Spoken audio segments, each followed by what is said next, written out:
Saya tidak pernah menyangka bahwa hari pernikahan putra saya akan berakhir seperti ini. Bayangkan, saya sudah membiayai semua persiapan pernikahan yang mewah, dari gedung hingga catering untuk 300 tamu, tapi di hari H, pengantin wanita justru mengusir saya dari pesta pernikahan anak saya sendiri. Di depan semua tamu undangan. Dengan nada meremehkan dan tatapan penuh kebencian. Dan apa yang saya lakukan? Saya membatalkan semua pembayaran di tempat. Setiap sen yang sudah saya keluarkan. Dan percayalah, apa yang terjadi selanjutnya tidak ada yang menyangka. Tapi sebelum saya lanjutkan cerita ini, tekan tombol subscribe dan aktifkan lonceng notifikasi, karena kalian tidak akan mau melewatkan bagaimana kisah pembalasan saya ini berakhir. Nama saya Ratna, seorang ibu tunggal yang sudah membesarkan Daniel, putra saya, sendirian sejak suami saya meninggal 15 tahun lalu. Saya bekerja keras, membanting tulang dari pagi hingga malam, membangun usaha kecil-kecilan yang akhirnya berkembang menjadi bisnis yang cukup sukses. Semua saya lakukan untuk Daniel, agar dia bisa sekolah di universitas terbaik, agar dia tidak kekurangan apapun, agar masa depannya cerah. Daniel adalah segalanya bagi saya. Dia anak yang baik, penurut, dan selalu menghormati saya. Atau setidaknya, itulah yang saya pikir sampai dia mengenalkan saya pada Amanda, calon istrinya. Pertama kali saya bertemu Amanda, ada sesuatu yang mengganjal di hati saya. Mungkin naluri seorang ibu. Dia cantik, tidak bisa dipungkiri. Berpakaian rapi, berbicara dengan sopan di depan saya, tapi ada sesuatu di matanya yang terasa dingin. Seolah-olah dia sedang menilai saya, menghitung berapa banyak yang bisa dia dapatkan dari keluarga kami. Tapi Daniel terlihat sangat bahagia. Matanya berbinar setiap kali membicarakan Amanda. Dan sebagai ibu, tentu saja saya ingin melihat anak saya bahagia. Jadi saya menelan keraguan saya dan menerima Amanda dengan tangan terbuka. Ketika Daniel memberitahu saya bahwa mereka akan menikah, saya langsung menawarkan untuk membiayai pernikahan mereka. Lagi pula, Daniel adalah anak saya satu-satunya. Saya ingin memberikan yang terbaik untuknya. Saya sudah menabung selama bertahun-tahun untuk momen ini. Amanda langsung bereaksi dengan antusias. Terlalu antusias. Kalau saya boleh jujur, dia sudah punya daftar venue yang dia inginkan, dekorator terkenal yang harus saya sewa, catering mewah dengan menu internasional. Semuanya mahal. Sangat mahal. Saya menelan ludah ketika melihat total estimasi biaya. Hampir $500 000. Tapi ini untuk Daniel. Untuk kebahagiaannya. Jadi saya setuju. Persiapan pernikahan dimulai 3 bulan sebelum hari haji. Dan sejak saat itu, hubungan saya dengan Amanda mulai memburuk. Dia mulai menunjukkan wajah aslinya. Setiap kali kami bertemu untuk membahas persiapan pernikahan, dia selalu punya komentar yang merendahkan saya. Ketika saya menyarankan untuk mengundang teman-teman lama saya dan keluarga besar kami, Amanda dengan terang-terangan berkata, "Ibu, kami ingin pernikahan ini eksklusif. Tidak semua orang pantas hadir di acara sekelas ini." Ketika saya mencoba memberikan masukan tentang dekorasi, dia memotong, "Ibu, ini pernikahan modern. Mungkin selera ibu terlalu jadul untuk acara seperti ini." Setiap kali saya mencoba berbicara dengan Daniel tentang sikap Amanda, dia selalu membela calon istrinya. Amanda hanya perfeksionis. Dia ingin semuanya sempurna. Tolong pengertian. Ya. Saya mencoba bersabar. Saya terus mengingatkan diri sendiri bahwa ini hanya fase prapernikahan yang menegangkan. Semuanya akan baik-baik saja setelah mereka menikah. Betapa naifnya saya. Seminggu sebelum pernikahan, Amanda datang ke rumah saya dengan permintaan baru. Dia ingin saya memberikan uang tambahan 50 juta untuk paket honeymoon ke Maladewa. Saya sudah kelelahan dengan semua tuntutannya, tapi sekali lagi, demi Daniel, saya setuju. Lalu 3 hari sebelum pernikahan, Amanda menelepon saya. Suaranya dingin dan datar. "Bu Ratna, saya perlu bicara tentang sesuatu. Di hari pernikahan nanti, saya ingin ibu duduk di deretan belakang, bukan di deretan depan. Saya terkejut. Kenapa? Saya ibu dari mempelai pria. Karena orang tua saya akan mengundang beberapa tamu penting. Mereka perlu duduk di depan. Dan sejujurnya, penampilan ibu kurang cocok dengan tema elegan kami. Saya tidak mau tamu-tamu penting kami mendapat kesan yang salah tentang keluarga kami. Hati saya hancur berkeping-keping. Tapi saya masih mencoba bersikap dewasa. Amanda, saya akan berpakaian dengan baik. Saya janji. Itu bukan hanya tentang pakaian, Bu. Ini tentang keseluruhan, penampilan dan kelas. Saya harap ibu mengerti. Dia menutup telepon sebelum saya bisa merespon. Dan jika kalian penasaran bagaimana saya membalas semua penghinaan ini, pastikan kalian sudah subscribe channel ini dan nyalakan notifikasinya, karena twist di bagian selanjutnya benar-benar tidak terduga. Malam itu, saya tidak bisa tidur. Saya menangis sendirian di kamar. Apakah ini yang saya dapatkan setelah membiayai pernikahan mereka? Setelah bekerja keras membesarkan Daniel sendirian? Dihina? Direndahkan? Keesokan harinya, saya mencoba bicara dengan Daniel. Tapi dia malah marah pada saya. Mama, kenapa sih Mama tidak bisa lebih fleksibel? Ini hari penting bagi Amanda. Kalau dia minta Mama duduk di belakang, ya sudah, apa susahnya? Daniel, aku ibumu. Aku yang membiayai semua ini. Dan kami sangat berterima kasih. Tapi bukan berarti Mama bisa mengontrol segalanya. Ini pernikahan kami. Saya terdiam. Anak yang saya besarkan dengan penuh cinta sekarang membela orang yang menghina saya. Hari pernikahan tiba. Saya berpakaian dengan sangat baik. Saya membeli gaun baru yang mahal, pergi ke salon, melakukan yang terbaik untuk terlihat cukup baik untuk standar Amanda. Bukan untuk dia, tapi untuk diri saya sendiri. Saya tidak akan membiarkan dia merendahkan saya. Ketika saya tiba di gedung, dekorasi sudah terpasang sempurna. Bunga-bunga mawar putih dan pink memenuhi seluruh ruangan. Meja-meja ditata rapi dengan taplak sutra dan peralatan makan kristal. Panggung megah dengan backdrop mewah berdiri kokoh di ujung ruangan. Semuanya indah. Semuanya sempurna. Dan semuanya saya yang bayar. Saya mencoba masuk untuk melihat Daniel, tapi seorang koordinator acara menghentikan saya. Maaf, ibu siapa? Saya ibunya Daniel, mempelai pria. Oh, baik. Silakan tunggu sebentar. Saya akan konfirmasi. Tunggu sebentar? Saya harus tunggu konfirmasi untuk menemui anak saya sendiri di pernikahan yang saya biayai? Beberapa menit kemudian, Amanda muncul. Dia mengenakan gaun pengantin yang luar biasa cantik. Gaun yang harganya hampir 100 juta rupiah. Gaun yang saya bayarkan. Tapi wajahnya tidak ramah. Sama sekali tidak. Bu Ratna, ibu sudah datang? Katanya dengan nada yang terdengar seperti kekecewaan, bukan kegembiraan. Tentu saja saya datang. Ini pernikahan anakku. Ya, saya tahu. Tapi sebelum ibu masuk, saya perlu mengatakan sesuatu. Orang tua saya sudah tiba, dan mereka membawa beberapa tamu penting. Jadi, saya sudah mengatur tempat duduk ibu di ruangan sebelah.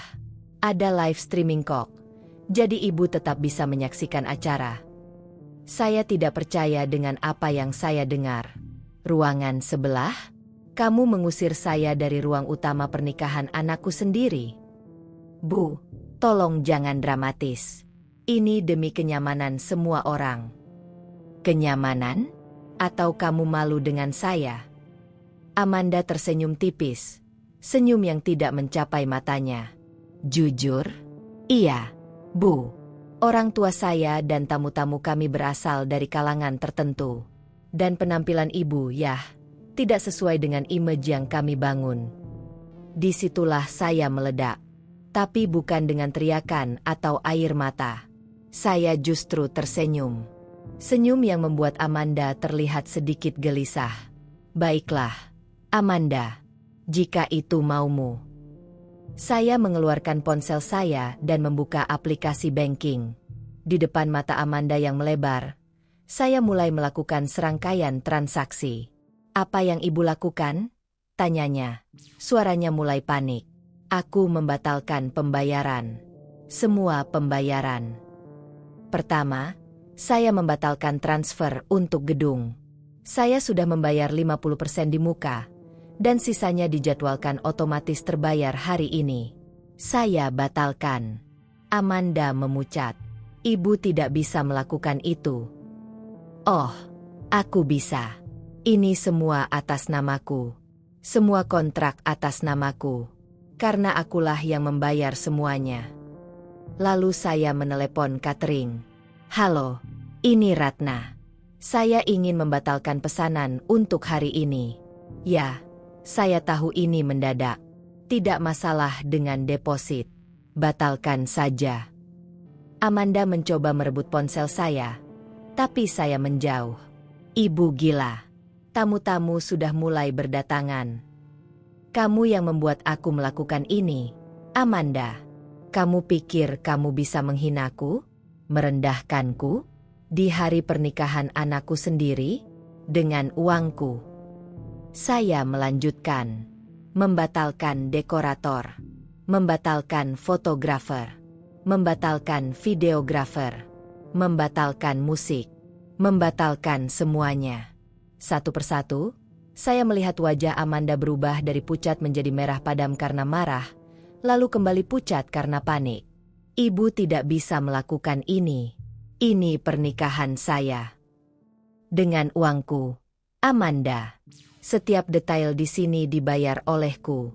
Dan jika aku tidak pantas berada di ruangan utama, maka tidak ada pernikahan." Daniel berlari keluar dari ruang ganti. "Mama, apa yang Mama lakukan?" Saya menatap anak saya, anak yang saya besarkan sendirian, anak yang sekarang memihak orang yang menghina saya. Aku melakukan apa yang seharusnya kulakukan dari awal. Menghentikan semua ini. "Mama, kumohon, jangan rusak hari pernikahanku." "Bukan aku yang merusaknya, Daniel. Itu dia." Saya menunjuk Amanda. "Dia yang mengusirku. Di pernikahan yang kubiayai. Di hari di mana seharusnya aku, sebagai ibu, duduk di barisan depan dengan bangga." Dalam 10 menit, seluruh gedung menjadi kacau. Koordinator gedung datang menjelaskan bahwa tanpa pembayaran penuh, mereka harus menutup acara. Catering membatalkan pengiriman makanan. Dekorator mulai membongkar dekorasi karena kontrak sudah tidak berlaku. Tamu-tamu yang sudah datang mulai bingung. Bergumam satu sama lain. Orang tua Amanda berlari menghampiri kami dengan wajah murka. "Apa yang terjadi di sini?" teriak ayah Amanda. Saya menghadap mereka dengan tenang. "Putri Anda menghina saya dan mengusir saya dari ruang utama. Jadi saya membatalkan semua pembayaran pernikahan ini. Pernikahan yang saya biayai sepenuhnya. Karena ternyata Daniel menyembunyikan fakta bahwa dia yang meminta saya menanggung semua biaya, bukan berbagi dengan keluarga Anda." Ibu Amanda terlihat terkejut. Dia menatap putrinya. "Amanda, apa maksudnya ini?" Amanda terdiam. Wajahnya penuh air mata. "Mama, aku..." "Tunggu." Ayah Amanda mengangkat tangan. "Anda bilang Anda yang membiayai semuanya? Kami pikir ini biaya patungan." "Tidak. Semuanya dari saya. Setiap rupiah. Tanyakan pada anak Anda." Ada keheningan yang sangat canggung. Ibu Amanda menatap Amanda dengan tatapan kecewa. "Amanda, apa kamu berbohong pada kami?" Situasinya semakin kacau. Tamu-tamu mulai berbisik lebih keras. Beberapa sudah mulai meninggalkan gedung. Daniel mencoba menghampiri saya. "Mama, please, kita bisa selesaikan ini. Jangan batalkan semuanya." "Tidak, Daniel. Aku sudah mengalah terlalu banyak. Aku sudah diam ketika calon istrimu merendahkanku berkali-kali. Aku sudah menelan semua hinaan demi kebahagiaanmu. Tapi hari ini, Mengusirku dari ruang utama? Itu terlalu jauh. Tapi ini pernikahanku. Dan aku ibumu. Ibu yang membesarkanmu sendirian. Ibu yang bekerja keras agar kamu bisa sekolah di universitas terbaik. Ibu yang menabung bertahun-tahun untuk bisa memberikanmu pernikahan yang indah. Dan inilah cara kamu membalasnya? Membiarkan orang itu menghinaku. Daniel terdiam. Saya bisa melihat air mata mulai menggenang di matanya. Kalian mungkin berpikir saya keterlaluan, tapi tunggu dulu, karena ada satu momen di akhir cerita ini yang akan membuat kalian mengerti kenapa keputusan saya ini adalah yang paling tepat. Pastikan kalian tetap di sini dan jangan lupa tekan tombol like jika kalian setuju dengan keputusan saya. Amanda tiba-tiba berbalik dan mulai berteriak pada saya. Ini semua salah ibu. Ibu merusak pernikahan kami. Ibu egois. Aku egois? Aku yang egois. Saya tertawa. Tawa yang pahit. Kamu yang sudah memintaku membiayai semuanya, lalu mengusirku karena malu denganku. Dan aku yang egois. Orang tua Amanda mulai memarahi putri mereka. Tamu-tamu semakin ramai berbisik. Beberapa dari mereka mulai memotret dan merekam dengan ponsel mereka. Saya tahu ini akan menjadi skandal besar. Tapi saya tidak peduli.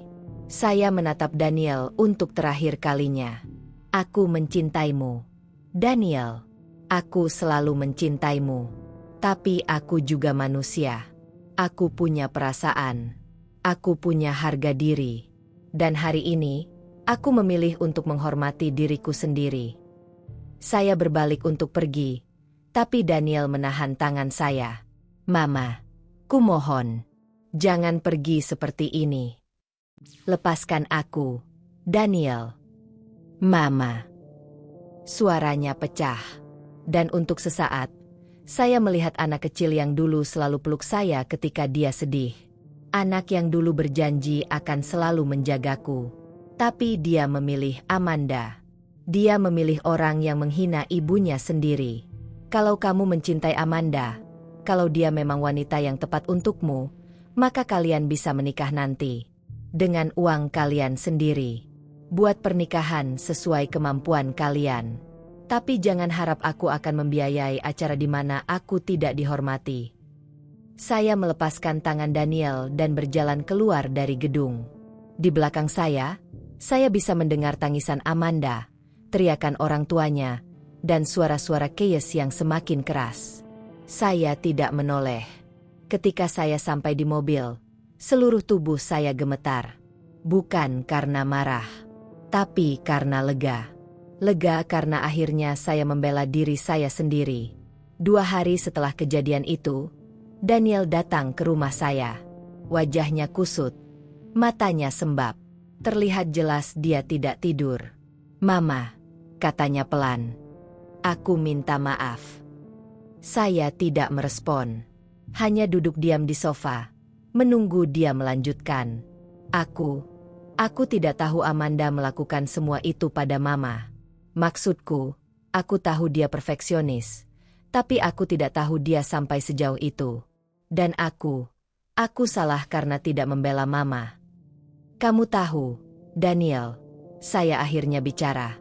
Yang paling menyakitkan bukan Amanda yang menghina aku, tapi kamu yang membiarkannya. Aku tahu, Ma, dan aku sangat menyesal. Kamu memilihnya. Kamu memilih dia di atas ibumu sendiri. Daniel menangis. Maafkan aku, Ma. Aku benar-benar minta maaf. Kami duduk dalam keheningan untuk beberapa saat. Lalu Daniel berkata, aku putus dengan Amanda. Saya terkejut. Apa? Setelah kejadian itu, aku sadar, dia bukan orang yang tepat. Orang yang mencintaiku tidak akan menghina ibuku. Orang yang benar-benar peduli padaku akan menghormati orang yang paling berjasa dalam hidupku. Saya menatap anak saya. Kamu yakin dengan keputusanmu? Sangat yakin, Ma. Dan aku minta maaf. Maaf karena aku buta. Maaf karena aku mementingkan dia di atas Mama. Mama yang sudah membesarkanku sendirian. Mama yang selalu ada untukku. Air mata saya jatuh. Tidak bisa saya tahan lagi. Daniel memeluk saya erat. Maafkan aku, Ma. Dan dalam pelukan itu, saya merasakan anak saya kembali. Anak yang dulu selalu peluk saya. Anak yang dulu berjanji akan selalu menjagaku. Beberapa bulan kemudian, saya mendengar bahwa Amanda menikah dengan orang lain. Seseorang dari keluarga kaya yang memang sesuai dengan standarnya. Saya tidak peduli. Daniel sekarang lebih dewasa. Dia lebih menghargai saya. Dia sering pulang ke rumah, mengajak saya makan, menghabiskan waktu bersama. Hubungan kami yang sempat retak perlahan pulih. Dan yang paling penting, saya belajar sesuatu yang sangat berharga. Bahwa cinta seorang ibu itu tidak terbatas. Tapi harga diri juga penting. Kita bisa mencintai seseorang dengan sepenuh hati, tapi kita juga harus mencintai dan menghormati diri kita sendiri. Ketika seseorang merendahkan kita, bahkan jika orang itu adalah orang yang kita cintai atau orang yang dipilih oleh orang yang kita cintai, kita punya hak untuk membela diri. Kita punya hak untuk berkata tidak. Dan terkadang, keputusan paling sulit adalah keputusan yang paling benar. Sekarang, setahun setelah kejadian itu, saya bisa bilang bahwa keputusan saya membatalkan pernikahan itu adalah keputusan terbaik yang pernah saya buat. Bukan karena saya senang melihat pernikahan itu gagal, tapi karena keputusan itu menyelamatkan Daniel dari pernikahan yang akan membuatnya menderita. Amanda bukan pasangan yang tepat untuknya. Dan saya, sebagai ibu, akhirnya berani menunjukkan itu, meskipun dengan cara yang dramatis. Saya juga belajar bahwa terkadang cinta kita pada anak bisa membuat kita buta. Kita rela melakukan apa saja, menelan penghinaan apa saja, demi melihat mereka bahagia. Tapi kebahagiaan yang dibangun di atas pengorbanan harga diri kita sendiri tidak akan bertahan lama. Karena pada akhirnya, anak-anak kita perlu melihat bahwa ibu mereka adalah wanita yang kuat, yang tahu kapan harus berdiri tegak dan membela dirinya sendiri. Daniel sekarang sedang fokus pada karirnya. Dia lebih matang, lebih bijaksana. Dia bilang pada saya bahwa pengalaman itu mengajarkannya untuk tidak mudah terpesona oleh penampilan luar seseorang. Dia belajar bahwa karakter dan kebaikan hati jauh lebih penting daripada status sosial atau kecantikan fisik. Dan pelajaran itu, meskipun pahit, sangat berharga baginya. Banyak orang yang mendengar cerita saya mengatakan bahwa saya terlalu ekstrim. Bahwa saya seharusnya menyelesaikan masalah dengan cara yang lebih dewasa. Tapi bagi saya, tidak ada yang lebih dewasa daripada menghormati diri sendiri. Saya sudah mencoba berbicara dengan baik. Saya sudah mencoba bersabar. Tapi ketika seseorang terus-menerus melewati batas, tindakan tegas adalah satu-satunya bahasa yang mereka mengerti. Uang yang saya tabung untuk pernikahan Daniel, saya gunakan untuk merenovasi rumah kami dan sebagian saya investasikan untuk masa depan. Saya juga mulai melakukan hal-hal yang selama ini tertunda karena fokus pada Daniel. Saya traveling ke beberapa tempat yang selama ini saya impikan. Saya ikut kursus melukis.